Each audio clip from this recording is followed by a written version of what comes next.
The mahogany table gleamed under the soft light, but the air was knife-cold. My father leaned back in his chair, smug, already rehearsing the smirk he'd worn all my life. My mother sat beside him, pearl earrings swaying as she whispered something to my sister, who laughed like glass breaking.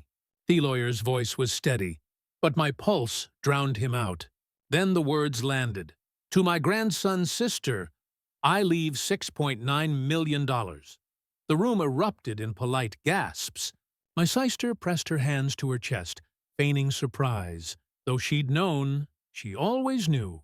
My parents laughed, and my father muttered loud enough for me to hear, "That'll set her up nicely."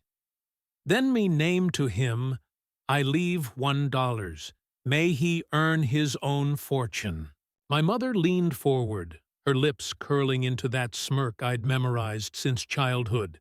Some kids just don't measure up. The laughter ricocheted off the paneled walls, bouncing until it burrowed in tomb. I didn't flinch, not once. They mistook my silence for defeat. But I knew what was coming.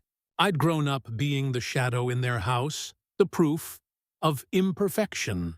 My sister was the golden child, flawless in their eyes, reflection polished until it gleamed. I was the reminder that perfection cracks. Still, I never hated her. Not at first. We were close once when the cruelty hadn't yet seeped into her veins. She used to sneak cookies into my room, whisper secrets under blankets.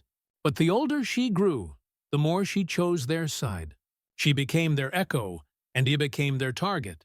So when Gran paid, I didn't expect a fortune. What I expected was silence. What I got was humiliation, or so they thought. It started small. My father boasting about finally having control of the estate. My mother's sudden obsession with the renovation of the family house. New designers, new cars. My sister posting champagne-soaked pictures with captions like "Legacy Secured." But money leaves trails, and arrogance leaves fingerprints. When he asked the lawyer for copies of the filings, he hesitated. "Your parents wouldn't like that." I smiled. "Neither would my grandfather if he knew you were hiding his intentions." The folder landed on my desk 2 days later. And that's when I found it. An addendum, handwritten, dated 3 weeks before Grandpa's death. My name etched in his careful script. They hadn't destroyed it. They hadn't dared. They buried it, hoping no one would look. The old man had been deliberate. His final words were locked in a sealed letter. And that letter, the lawyer explained, would only be read after the primary will at my request. My parents thought they'd won. I let them think so. I didn't rage. I didn't scream. I waited. Every insult they tossed, every sneer they sharpened, I stored it. Because revenge doesn't come from anger. It comes from patience. I made sure the room was full for the reading. Extended family, distant cousins, even a few family friends. I wanted witnesses. I wanted an audience for their collapse. I instructed the lawyer to read the letter, only after my parents gloated, after they carved me down in front of everyone. The stage had to be perfect. At the will reading, their arrogance was a feast. My father laughed too loud. My mother whispered worthless under her breath. My sister stroked the check with her manicured nails like it was a crown. And then the lawyer cleared his throat. "There is one final letter written by the late Mr. Reynolds addressed to his family." My mother stiffened. "What letter?" The lawyer ignored her.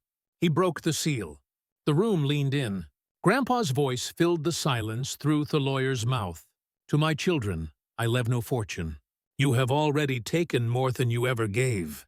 You measured your worth in wealth and forgot family. To my granddaughter, I leave $6.9 million. For I know her life has been built on shallow praise, and I fear without money she will collapse. Consider this my final crutch to her vanity." Gasps. My sister's smile faltered. "And to my grandson," the lawyer continued, pausing as my mother's nails dug into the table, "to the one you mocked, to the one you tried to bury, I leave the true estate, the land, the businesses, the controlling shares. For he alone understood what it means to build not take. He alone came to visit me without asking for checks. He alone will carry my name with dignity. The silence was volcanic. My mother's face drained white. My father choked on his laugh. My sister's check trembled in her hands. I sat still, expressionless. Inside, I could feel their empire cracking. No! My mother's voice tore through the room. This is fraud. He's lying. That Oldman was senile. The lawyer slid the signed, notarized document across Thetable. Her reflection warped in the ink. It's legally binding. She slammed her hand down. This is a mistake. I finally spoke. My voice was calm, measured. The only mistake was underestimating me. Their eyes snapped.